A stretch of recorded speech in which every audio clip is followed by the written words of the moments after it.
গেলাম তো জলও আসে গেলাম ফাঁসেই গেলাম আমি এমনি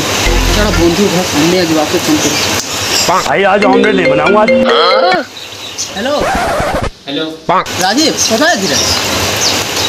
ঘরে শুন না ভাই আমি ফাঁসে গেছি কিনে আসবো তো দেখো ठीक है जाए ঠিক আছে জব করছে রে বাইরে আমরা ওই জন্য চকা চাইলাম জানি এই জব করছে কি করছিস ভাই এই জব तू করছিস की भिजा पाट नीचे के दिली नामा सवार महिला है अबे साले শুনলাম তো এসিটা চালু কর এসি চালু কর ए भाई की बोलছি এসি চালু কর এটা এসি রিমোট বটে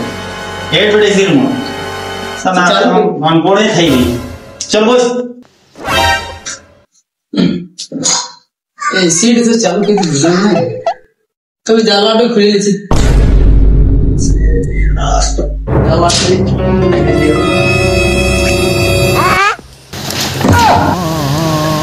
ए भाई यार वो बुझते देखने जाओ उसके बुझ का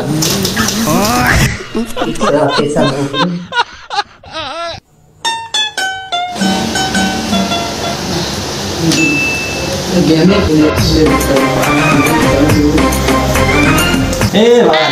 কি করছি गेम खेलबे बोल কালকে এড বানায় আলে আর গেম খেলবো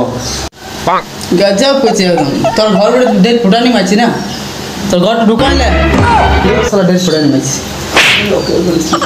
माची